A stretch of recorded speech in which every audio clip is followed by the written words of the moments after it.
Welcome to another episode of Castoriadis and Autonomy in the 21st century. I'm Spannos. Who's this stoic fellow who I'm joined with here? Who are you? Hello. This is Alexi. Alexi, are we experiencing Hello. a delay? Well, a microphone problem, but it's okay. I hear you loud and clear now. When you speak, Okay. I hear your words. So Great. Good evening, everybody. I hope everybody's good. more or less, some are okay. Yes, we're okay. We're in episode 10 now. Yes, our 10th episode. Our 10th episode, and it's an Last interesting. for the summer. What's that? Our last for the summer. Our rest for the summer. Our last for the Our summer. last for the summer. Yes. In Greece, Okay. September is considered autumn. That's why I'm. And so we're going out with a bang. We've been waiting for this episode now for 3 weeks, and it's on the digital self and the crisis of meaning. And we're speaking today with Sophia Kanaouti about attempts at half meaning by the digital self, and we'll get into unpacking that phrase in just a moment. Sophia teaches at the National and Kapodistrian University of Athens and was a fellow at the Institute for Critical Social Inquiry at the New School for Social Research. So she'll be joining us in a little, and we're going to talk about some big issues, but as they relate to our current digital era, but as they relate to our everyday lives and experience. Some of those issues will be the ontological revolution of the internet, digital representations and social imaginary significations, consumption of the self. I'm looking forward to diving into that because that's certainly something that I think many of us experience online. Also, we experience boredom online and envy, boredom and envy among platform friends, and the issues around heteronomy and fake news.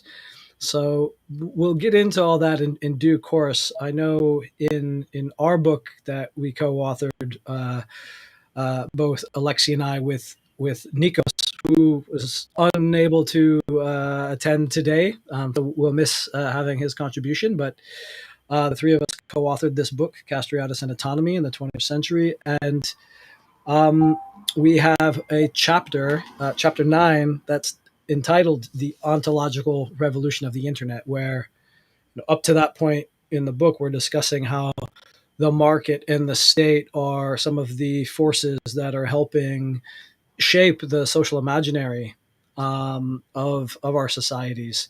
And in this chapter, we take a break from that to turn the light to look at the internet and as it defines our mode of being in this century. So, Alexi, why don't you explain? Give us the broad outline of what the ontological revolution of the internet is. Exactly what you said before, Chris. It's a new mode of being, a digital mode of being, which is a mode of communication, but also is broad enough to cover modes of representation, modes of existence, and modes of digital telepresence, meaning that we can act from a distance on certain decisions, on certain works, on certain fields.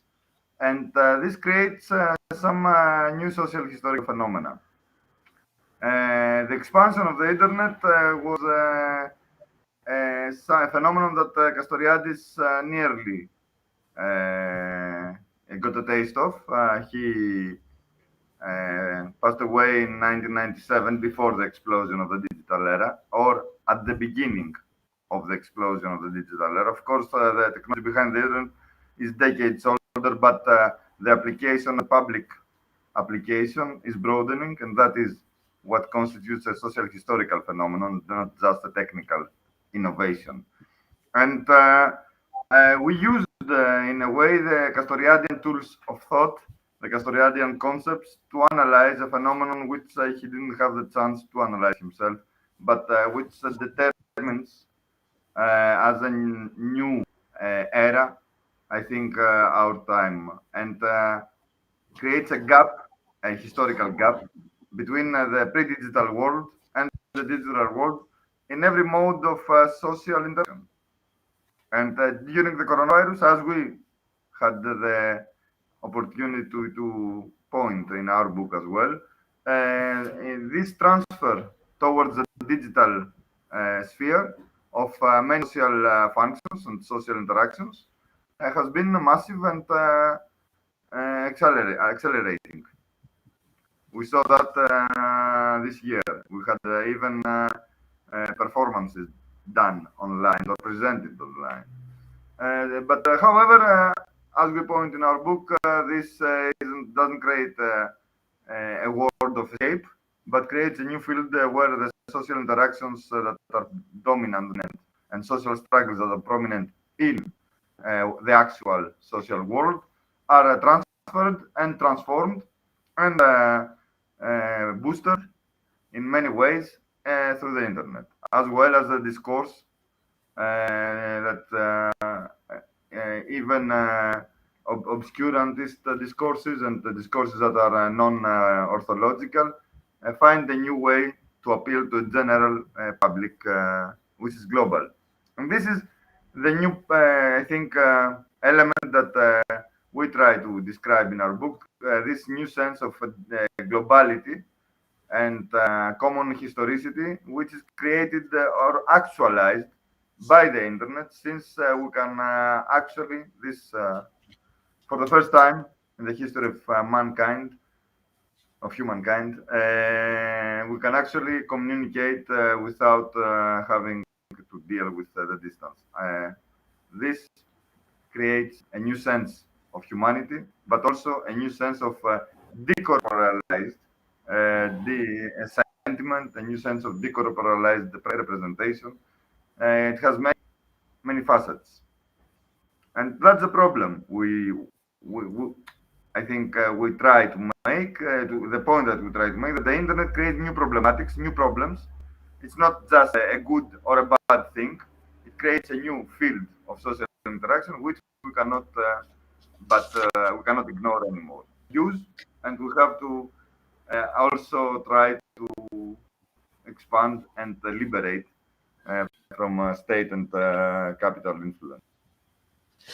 It's interesting because there's, well, I'd find it interesting anyways, because we wrote the book, and I suppose we wrote the book that we want to read, so we would find it interesting. I don't know if anybody else would, but one of the quotes we present is one from to connect it back to philosophy, the quote from Martin Heidegger predicting the end of philosophy during his infamous last interview in 1966 in Der Spiegel, where the journalist asked him, who or what will take philosophy's place? And Heidegger pronounced cybernetics, and pointing to a kind of the emergence of cybernetic systems as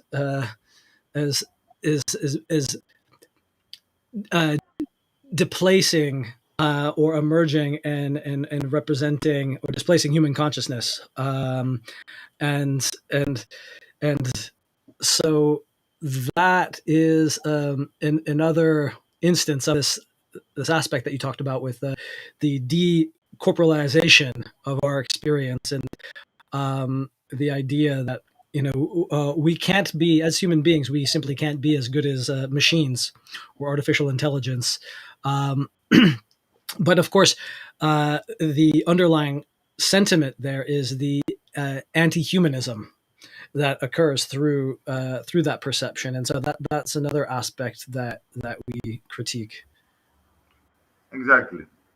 There's an anti-human element in the how can I say, the prophecy that philosophy, which is an act of publicly questioning the dominant ideas, dominant significations, could be replaced by a system of control, because cybernetics is a system of control, actually, a system of control of movement and action.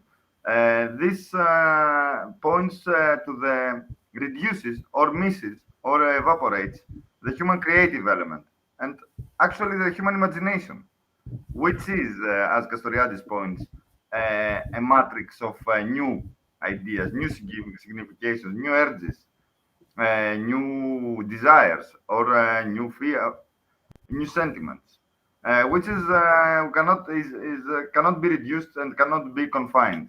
So there is this anti-humanist emotion that is based on a very how can I say 19th century misunderstanding that places the machine against human and does not see the machine as a human creation, and that eliminates human responsibility towards technoscience. It seems like technoscience moves on its own, but it's not like that. It is directed. And Castoriadis, I think, helps us to have a more moderate, but also clear and critical conception of technology. He does not demonize technology like it's an enframing, like the Heideggerians did, and we will all become machines. It's not like that. He tries to pinpoint the specific significations that are realized in specific technologies within the broader context of capitalist as transactions and the nation state system, but also tries to find what are the liberating aspects that could be used by a movement to remodify, we would say, remodule the scientific knowledge towards a new technology. So Castoriadis says there's not a capitalist chemistry, but there are, of course, capitalist chemical applications or capitalist products, capitalist chemical products. And he tries to maintain what we call rationalism, but also criticizing the rationalist tendency to overcome everything and to include everything. He tries to show the limits of scientific discourse without renouncing scientific discourse, Castoriadis. So he's in a bit a humanist. He is a humanist. How can I say? In a humanist tradition, we can place him, and also in a tradition of critical enlightenment, where we does not leave humanity blind towards the dark forces of, and we do not also see humanity as a purely logical being made of light. We see the imagination as the matrix and the origin of both the rational argument and the logical questioning. We must understand that beyond any logical argument, there is a questioning, and the questioning is what makes the argument worthwhile. And the urges, the sentimental urges, the creative urges, and the imaginary urges that humanity is characterized. For Castoriadis, humanity is not a rational being like any other living being. It is the irrational being, the being that is capable of producing images and significations, and other beings like imaginary beings that do not exist. Well, So that's these are some a framework where we can think the digital well, era as a form of new social connection, which we can have a say on and we can transform as well. I think that's a good segue into our in having our guest join us. And we're joined today Sophia teaches at the National and Kapodistrian University of Athens and was a fellow of the Institute for Critical Social Inquiry at the New School for Social Research. And we just talked about the, broadly speaking, many aspects of our current digital era, the ontological revolution, new modes of digital being, the digital self. And that's what we're hoping you can help dive deeper into, Sophia. So why don't you start by just, when you're talking about the digital self and within the Castoriadian framework of the social imaginary, what role does the digital self play in our experience of life today? You know what I was thinking about while waiting to come on, and I was listening to Alexandros. I thought of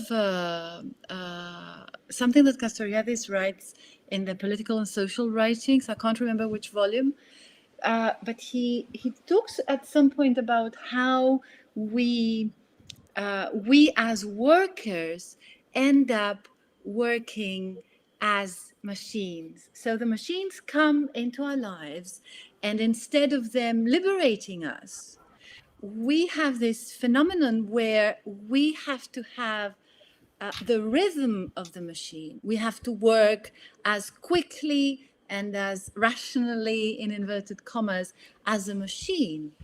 And and I was thinking of the digital in ways similar to this. I think I was thinking of the digital as something that affects the self, and I was in my work, I've used the social imaginary significations that Castoriadis speaks about to talk about how we find them in a lacking way in the digital. So when he talks about intentions, I see in the digital, or I have identified in the digital so far, obviously there are other ways of seeing it, the semi-intentions.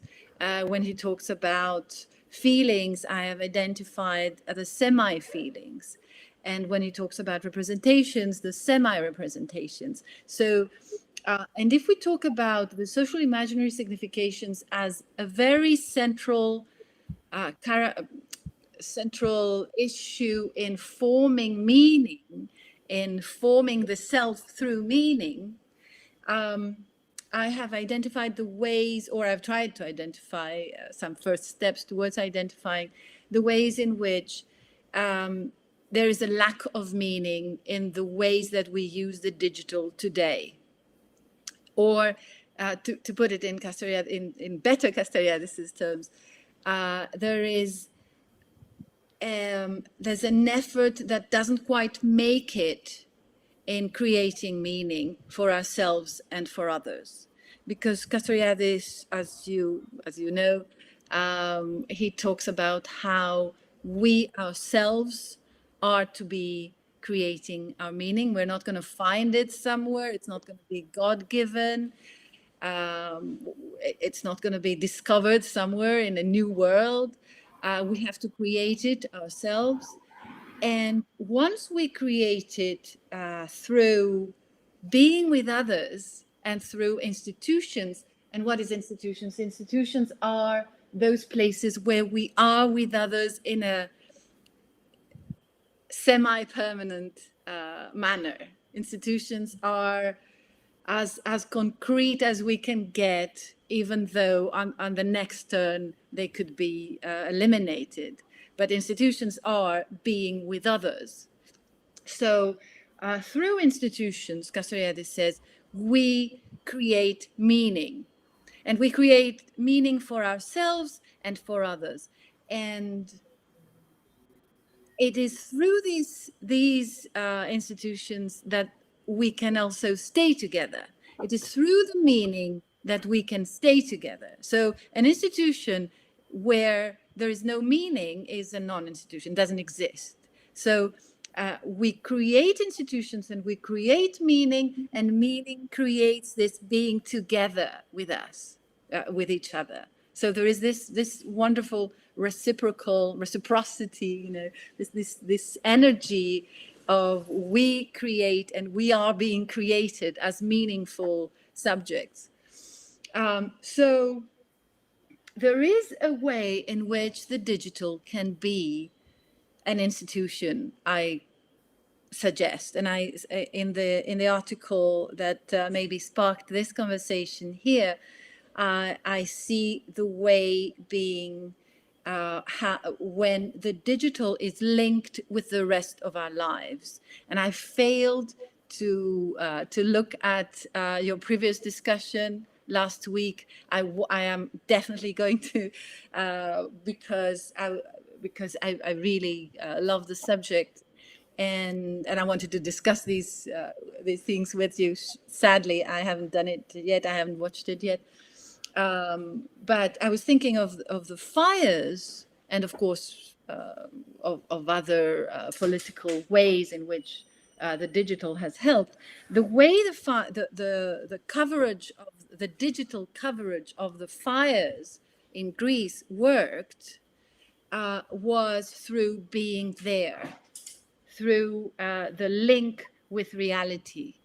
So it was not just that someone said something online and then we all agreed because maybe we had the same ideology behind all this, but the way in which it actually worked much better than mainstream media, which were bribed, if you like, by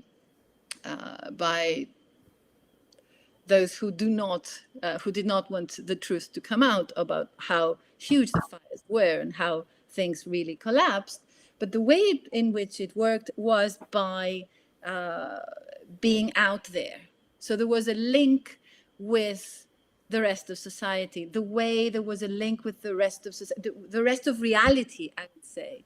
It's not just digital reality. It's not, in a way, it's not a game. We can forget that we live in a reality through the digital. If we live only in the digital, we may forget that we live in a reality. And the way in which politically these things are linked with reality, one is by people who are there. We had the people that their homes were being burned down and they were broadcasting on the web, and this, and also in the pandemic we had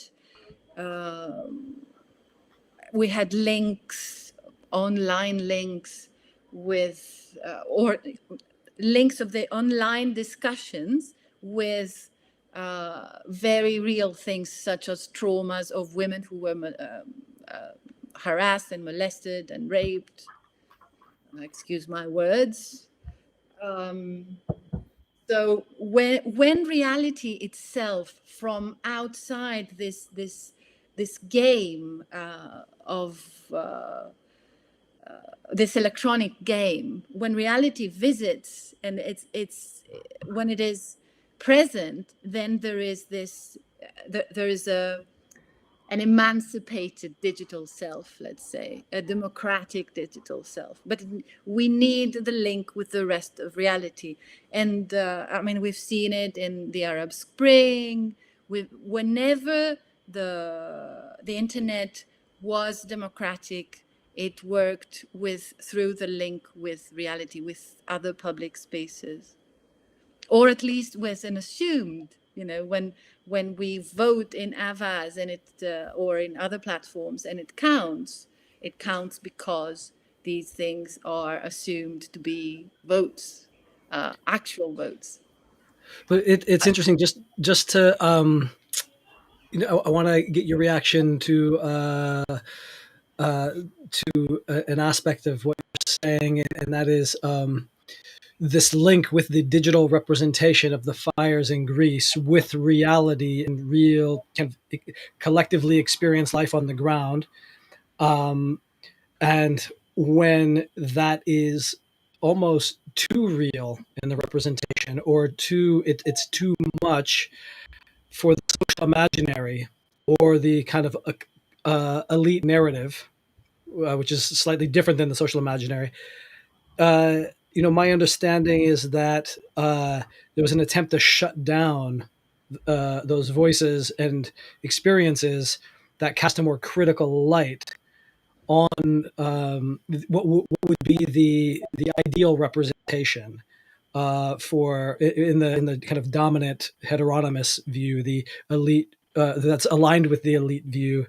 That doesn't really look for the causes of the fires, or the neglect of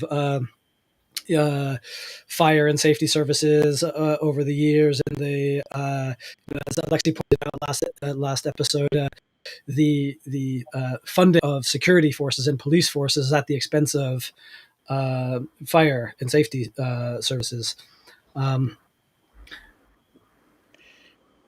Yes, we have. It had to be through the web that we saw other mainstream media of other countries commenting on those things that you just mentioned. German media and British media were commenting on those, and mainstream Greek media, television media, were not. One of the TV channels that was given money by this government, money that belongs to the Greek people, obviously, and not to the party. One of the TV channels, probably talked about it. It decided to give voice to the people whose homes were being burned, and whose livelihoods, and whose forests. I mean, these forests belong to all of us, obviously, and they were being burned. And it decided to do that, and it did that, and that lasted kind of briefly.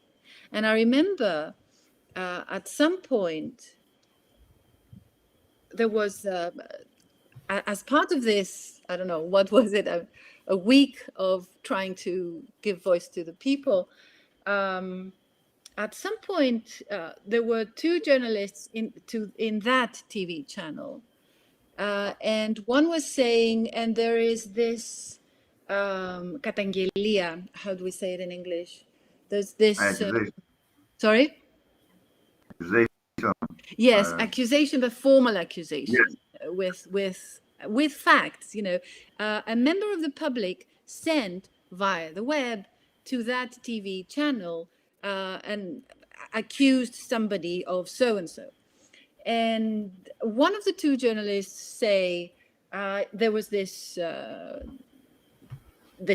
accusation, and the other journalist says, oh yes, we're trying to, of course, be open and put them out, but of course these are unsubstantiated.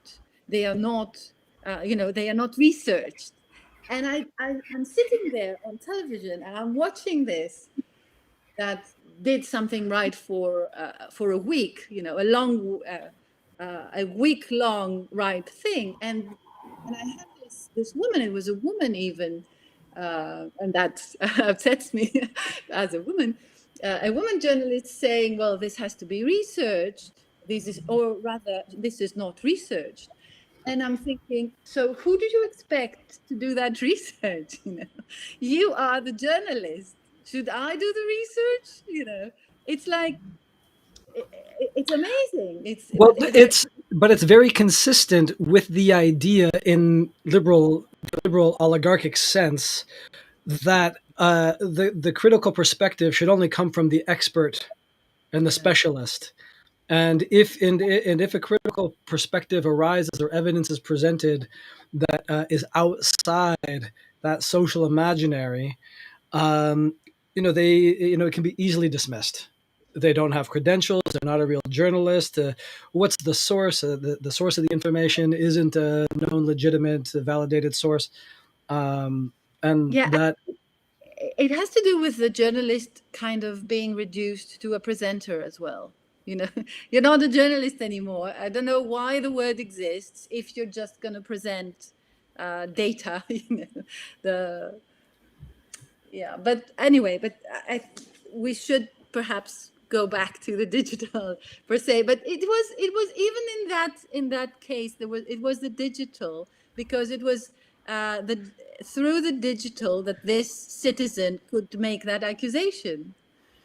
And I mean, a journalist could even use the digital to verify that or not verify that. You know, things are simpler in some ways. I mean, you know, you obviously need more work than that, but simpler they are because of the digital. And our research as academics and as journalists and as citizens has become simpler. I don't know if it's easier. It certainly is simpler and more accessible.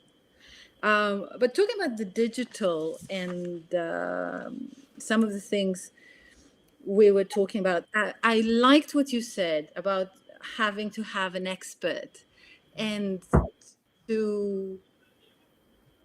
in that way kind of give away your role as a critic. You don't have to criticize because somebody else will do it. It's a little bit like religion, you know, do not criticize because you will not go to heaven if you criticize, you know.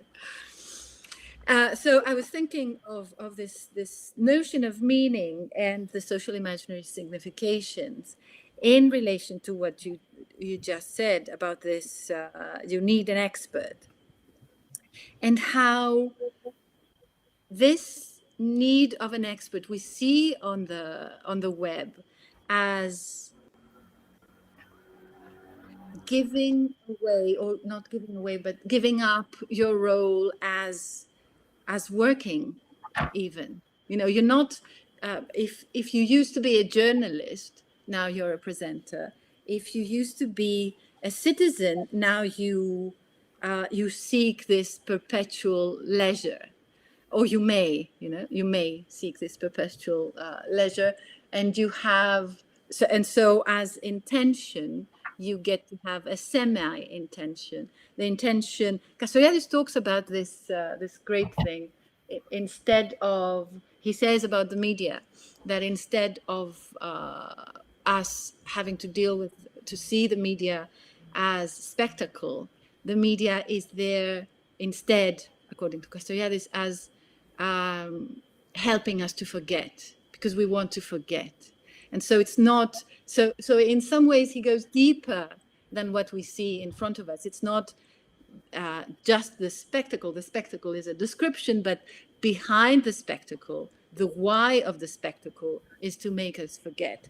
And so the way I see the digital, or some parts of the digital, can actually be this, can serve for us to forget in this purposelessness. There seems to be this semi-intention to purposelessness. We spend time on the digital, but without a clear purpose, which is a purposelessness that is not a protest, it's sad in many ways. We do not protest through this. We mutiazume, how do we say? We are numb through this. This is a way for us to be numb, which is why it brings to mind that semi-intention to forget, that need to forget that Castoriadis talks about. To forget, he talks about forgetting that we're going to die. So that's the great one psychical characteristic. We need this, we need to forget that we're going to die.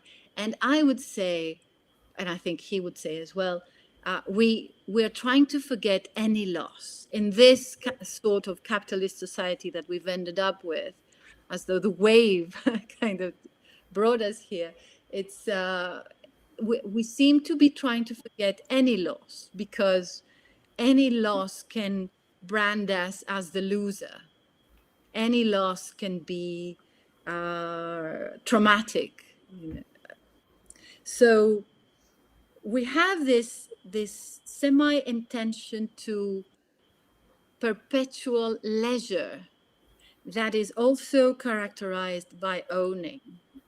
And I'm thinking of the Instagrammers, the influencers, who are all dressed immaculately, you know, and this is, it's amazing that the word influence, to have an influence, could be general enough. But the influencers, the way the word has ended up being, it's always well-dressed people who do leisure. It's amazing that these, you know, maybe they go out to eat and they're influencers, but as one of our Olympic Games winners, Olympic medalists said, there's no sign of an athlete as an influencer in this word. I mean, maybe after the Olympics, there is an effort to see this. Maybe Yannis Antetokounmpo can be an influencer, but in the word itself, when we talk about influencers, we talk about these Instagrammers who are just pretty, not, and they don't even have to be exceptionally handsome or exceptionally beautiful, but they are pretty. They are well groomed, and they are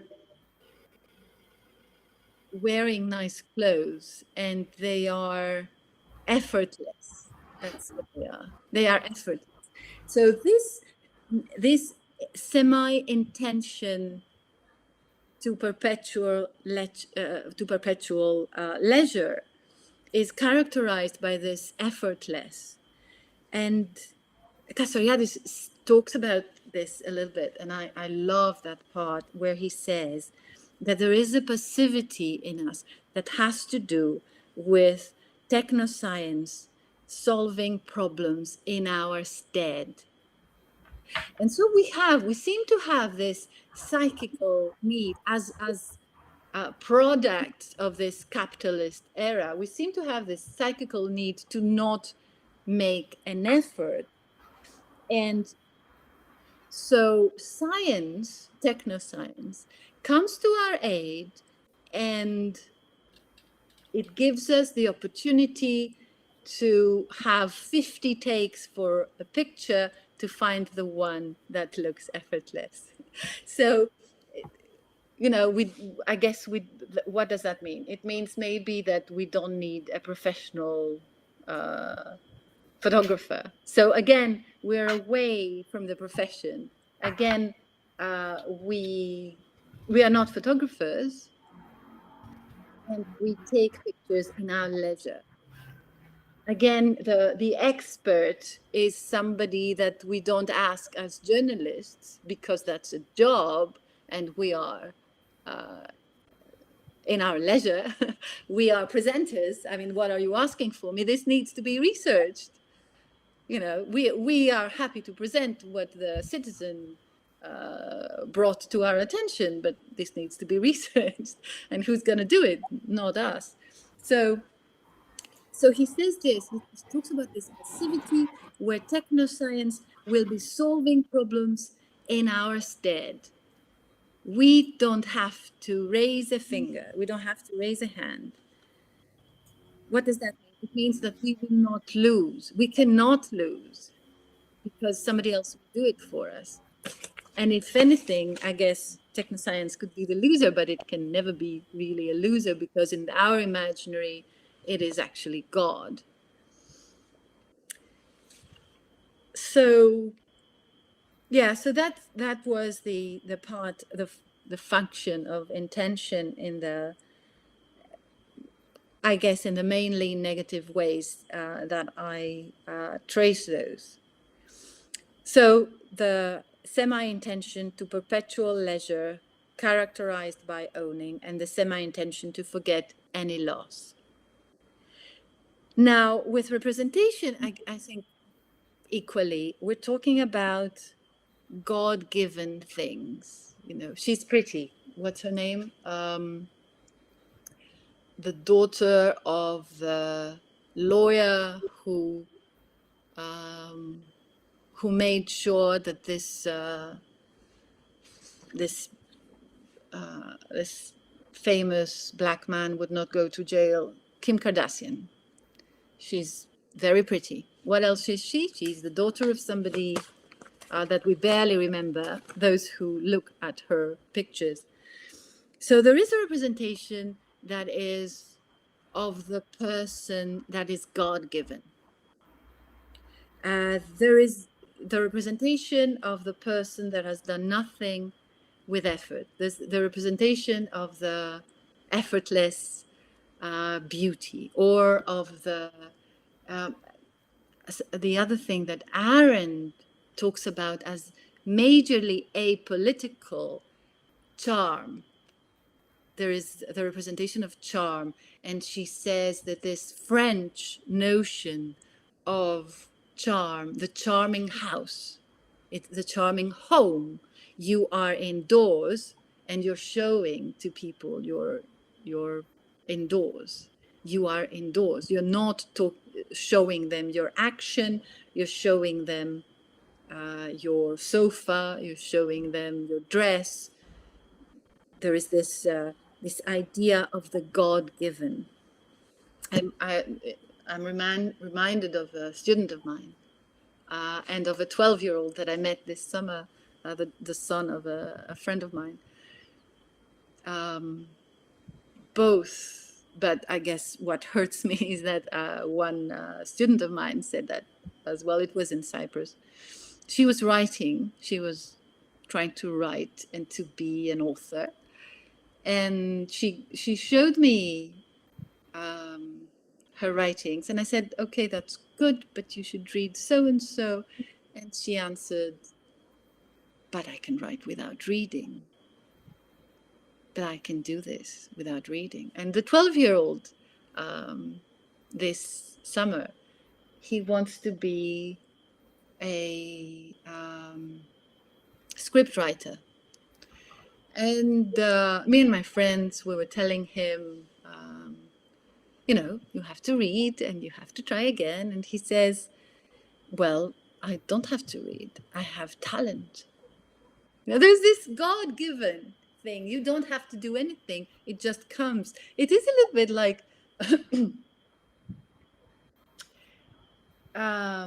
yes, how do you say the actinism? How do you say that? In, what's it called? In Star Trek, there was this... beam me out, something like that. Beam me out, beam me out, beam me there. You don't have to do anything. You are recrystallized as an author. You don't have to make an effort because you have talent. And you don't have to work. That reminds me of another one. There was this. There's a saying about social media these days, which what you said just reminds me about that. And the saying is something to the effect of,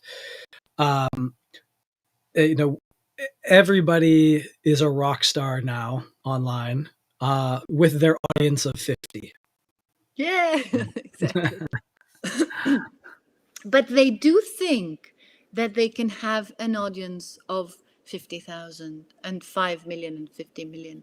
The essence in that is in there, and that it's just a problem of distribution, and it can be with some people.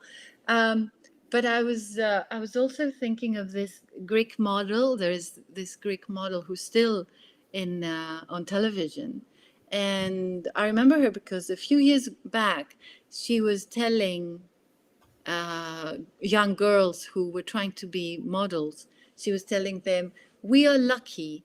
We don't have to study. You are lucky. You don't have to study. You don't have to do anything. You just exist." And you have this gift of being pretty, and you don't have to work a day in your life. So there's this. So the representation is of this God-given thing that you don't have to make an effort with. And that reminds me also of the way in which Arendt talks about how at some historical point we started talking about the genius in those terms, as she says, and I'm quoting, arbitrary, empty, and juvenile. And so there is this semi-representation of the God-given, the arbitrary, the empty, and the juvenile. And I think it's everywhere on the internet. You can find it through avatars. You can find it through fake news about the self. I studied at Harvard. Somebody I know was writing, and I seriously doubt that he did it. But he could say it. And of course, this is a characteristic of modernity as well, where you can claim whatever. But it becomes different in, sorry, yes, you were going to say. Well, no, it's just all, these insights around the God-given, and that people can just be writers, or they could just be successful, however that's defined. If it's, you are well-dressed, well-groomed, you are a writer, study at Harvard, whatever, but that no effort is required, or very little effort is required, or maintaining a positive perception of your digital self online is all that's required, goes so far against the grain of reality, where everywhere people are wondering what near future. I mean, maybe they're not wondering. Maybe they're living this, this fantasy that is represented by, this digital reality that they're within, and the representation of the digital self, or the representation of the self digitally as an avatar. But the the reality for the vast majority of people is, it's are we going to have a planet in 100 years? What's the future of work? Are they going to be working for the rest of their lives on an increasingly fragmented social welfare contract? Are they, and that goes, that doesn't even touch upon, issues of, if you actually wanted to change things, and in a kind of, in the ways that, we talk a lot about in this program, in a directly democratic way, much less in the kind of the dominant, voting representational system, where it is like you vote for the expert, and so these fantasies of, people as they live them and experience them through the representation of the digital lives is very disconnected, obviously, and I guess that's the point. There's no connection, but at the same time, I think in politics, I will say we lost Alexei's digital representation of his self. Yes, where is he? I hope his digital self emerges through the wires and through the pixels and onto our screens back again soon. If he wants to come back as an avatar of some kind, fine. Just hope he joins us. Yes, continue. Yes, as a warrior, or Xena warrior princess, or whatever. I had to use a female because I'm a feminist. But any would. What was I thinking? You were talking about, yes, I was thinking about politics, and how you said that we're voting for the expert, but at the same time, it seems, in Greece at least, that the experts are being imposed on us, and they are experts in inverted commas, who, you can be an economist and not understand that this country, if you put it in the euro by false pretenses, it's going to collapse, and you are an economist. excuse me, like, why weren't you a fridge, repairman then, Right. Well, So, just, I mean, yeah. on that, it's kind of connected, but I think it's no surprise that our societies function in this way by elevating people to expert status who really are like marshmallows in this. Yeah. They have no understanding of what it is that they're trying, or the understanding is so ideological that it's not really useful in any meaningful sense in anybody's lives. Or it would apply on a mass scale is just very destructive. But it's no surprise in the sense of the objectification and impartiality that's applied in the kind of mainstream media discourse, which I think is connected very much with the digital arena and digital dimension. In that, in the New York Times, if you go to the op-ed section, you can look at on one side of the op-ed section on some day of the week there's Paul Krugman, an expert Nobel Prize winning economist. On the opposite side of the opinion pages is David Brooks, a conservative social commentator. And they might be both discussing economic issues. Well, these people are not equally qualified to talk about economic issues. Okay, Paul Krugman represents a particular worldview. Okay, we understand that, but he's an expert in that worldview.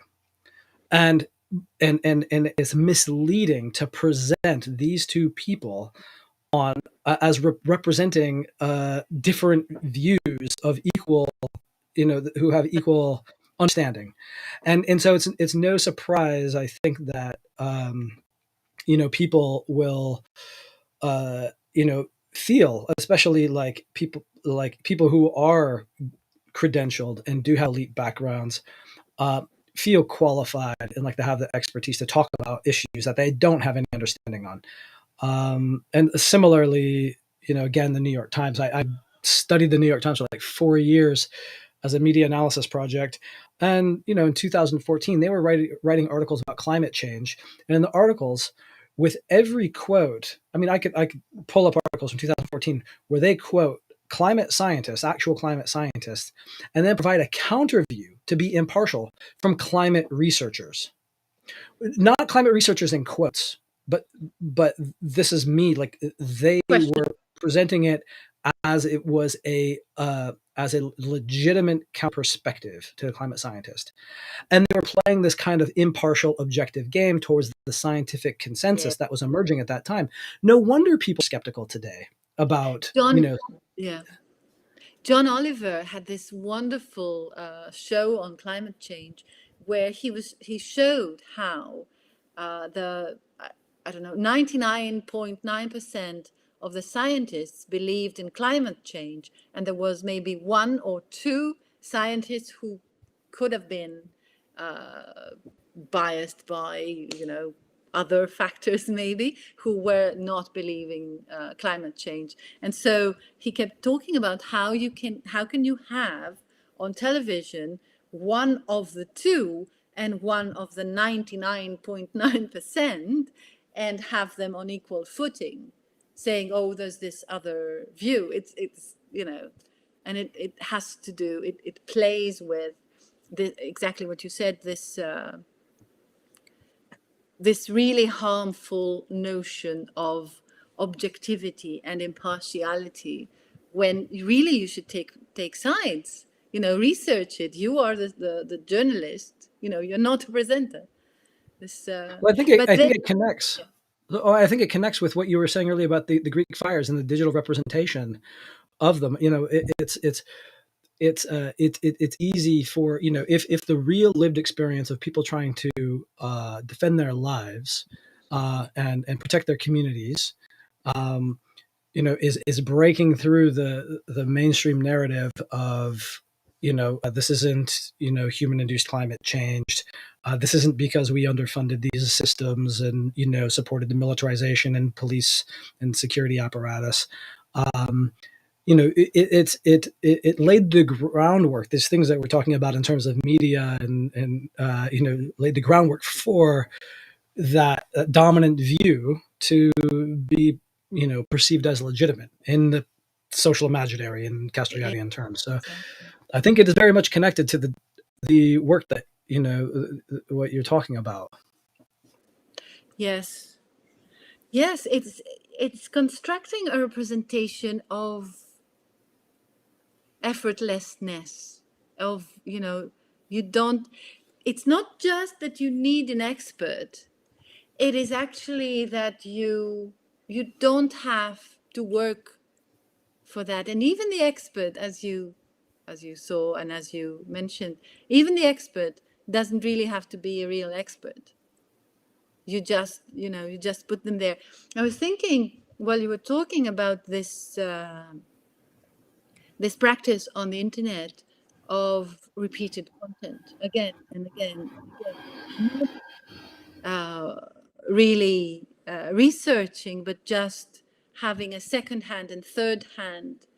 I mean, how many pages have the once written content? You just see them everywhere, and it's repeated. So, who is it that does the research?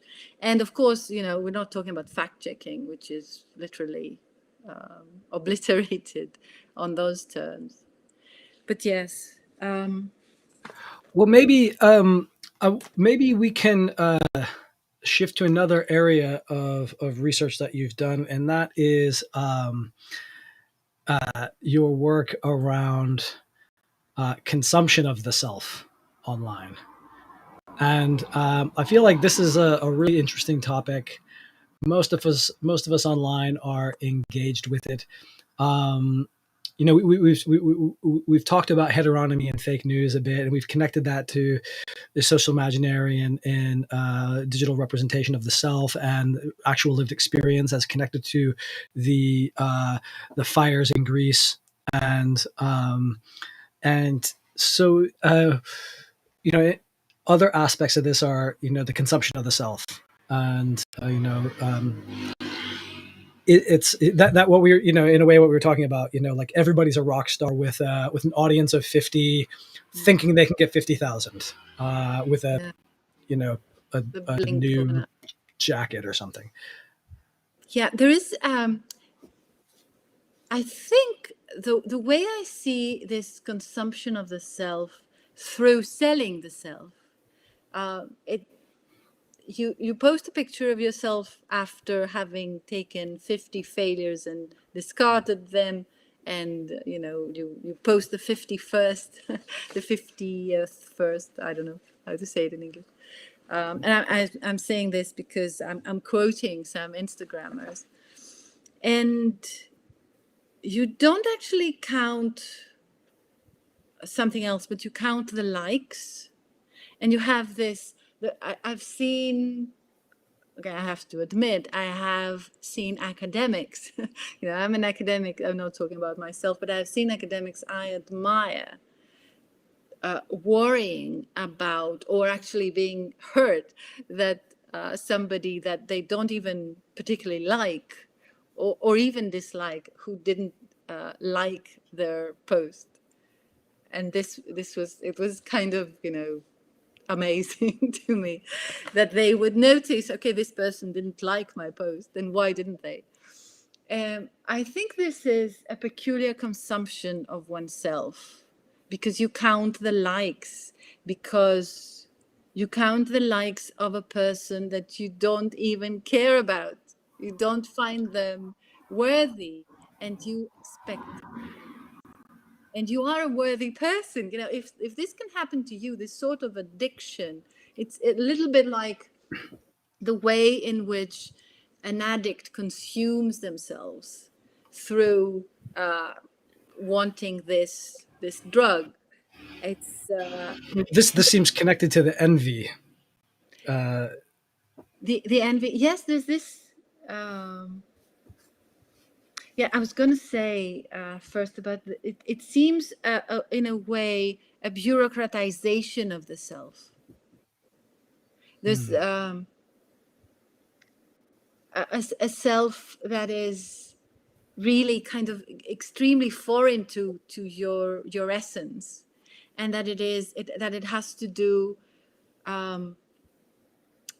with a very specific function, a very egotistical function. yes, but you are bureaucratized, and in this way, you even that thing that you envy is a thing that you cannot be. You know, it's not about your essence; it is about your function, and it's and being bureaucratized. There's it seems as though your feelings are something that is inscribed, and the feelings are envy and boredom and gullibility and cynicism and pleasure and conformism and boredom, ennui. The feelings themselves, they are in a way bureaucratized. There's no depth in them, and that brings us to the semi-affects. Of course, there's no it seems as though your feelings are cheap in a way. They are semi-feelings, semi-affects, and they are on the first level. And you can suffer from envy of somebody, and at the same time, this can be a not very deep feeling. And I think that is certainly what's happening digitally. And we feel it, maybe we feel it strongly, but not deeply. There's this, yes, you can have an empty envy of celebrities, for instance, an empty envy of things that you imagine yourself. And that, but I think what's interesting is that there is, when there is envy, there is a feeling that you're stuck, that you can't go elsewhere to find what this person has. And in that way, I think, again, this happens when the digital is narrowed down to this electronic game of the digital game, and not linked to the rest of reality, not linked to the outside world, not linked to the public world, and really concentrated on this spherical, where you want this like from that person who used to like your post and doesn't now. It's really interesting because I think that there's an aspect of this, a kind of byproduct of the digital self that, and as you're saying, is not connected to the real world. And meanwhile, I think there are, heteronymous forces in the real world, real world meaning the forces that define our societies and that we defer our decision making power to. They are taking advantage of our envy and our pursuit of egotistical satisfaction, endless pursuit of satisfaction and fulfillment and of desire, of online digital desire, and that is like through when we engage in this, as you described it, a game, and what we're doing is we're filling these platforms with our data, and data about our behavior, in our tastes, in our desires.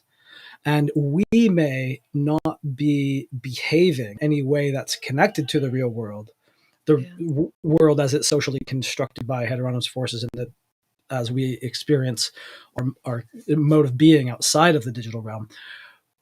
But there are advertising agencies, there are public relations firms, there's electoral campaigns, there's a whole range of malicious actors out there trying to use our data to further shape our perceptions and our behaviors and our roles and experiences to their benefit. And I have in mind, it's an example that we wrote about in our book, and that was, well, broadly speaking, we kind of propose this idea that there's a decisive moment. One of the defining features of this decisive moment is an ideological conflict, and one of the examples we talk about is the weaponization of digital platforms through the collection of data for people just spilling it out all out there, exposing themselves online, and engaging in the type of activity that you're describing, and this data being collected by Cambridge Analytica, for example, to help try to influence the Brexit outcome, to help try to influence the election of Donald Trump, and the extent to which these efforts actually help determine the outcome, is completely unknown. But we have to admit there are very powerful efforts, significant efforts being made to manipulate that kind of like byproduct. And I think the aspect that you're talking about is really interesting in terms of our understanding of ourselves, because we don't have that kind of critical self-reflection. It's kind of like what you're describing about has kind of like, it's that capability for critical self-reflection being lobotomized or even cut off, or we're not in connection with it. And then outside of that, there's a kind of byproduct of like people using our behavior and data against us in ways that shape our realities. But yeah, you were going to say? Yeah, I was thinking, I know we have to wrap up, about what you said, and I'm bringing Arendt into this along with Castoriadis. Arendt says that in order to understand our experience, we need to be with others. We cannot have our experiences without having other as witnesses, if you like. And what happens digitally is that we lack this community of others, unless we know perhaps the people that we interact with, I don't know. But there is this lobotomized self, and the people that those actors that you were talking about, who actually take advantage of our presence online and of our behavior online, they have one minus, one weakness, and I think it has to do with them treating us as buyers. I think that's the weakness. And if we can stop consuming ourselves, if we can stop counting likes and maybe count, I don't know, who saw it, and maybe create new ways of platforms that do not adhere to algorithms. Maybe we can, I don't know, create something that would fight the algorithms that create those little sphericles of 50 instead of a sphere of 50,000, if you like. But I think those are the weakness is in looking at us as buyers, and I think there is a window there where we can prove that we're not buyers. This is something that we have to think about, obviously, but and possibly Castoriadis can be so very useful in actually us trying to create meaning, and therefore to create intentions, the whole intentions, whole representations, and whole effects for us, and maybe digitally in connection with reality, the other reality, or in other ways, I don't know. But yeah, that's what I had to say. Well, thank you so much, Sophia. There's obviously loads we can talk about, and hope to have you on another time with Alexi and Nikos. Yeah, I miss Nikos. Where was Nikos today? I think he had a prior engagement and so was unable to make it. But yeah, it looks like we're going to take a summer break next. or our last episode. This is our last episode for the summer. I'm going to take a break and come back. So there's lots more to chat about. So I hope we can pick up the discussion sometime soon. So thank you very much. Thank you. It was a pleasure. Thanks very much. Take care. So yeah, that's it for this episode of Castoriadis and Autonomy in the 21st Century. As always, tune in. Don't tune in next week. I have the sign there. What time we're going to be broadcasting next Wednesday, but that's not true because we're taking a break. But if you do want to stay up to date for sure about when our next broadcast is, check out our Facebook group, Castoriadis and Autonomy. And also you can stay up to date with events and latest episodes or any news or any information about our book, Castoriadis and Autonomy book.info, with some hyphens in between the words there. So that's all for now, and we will chat again soon. Bye, everyone. Thank you.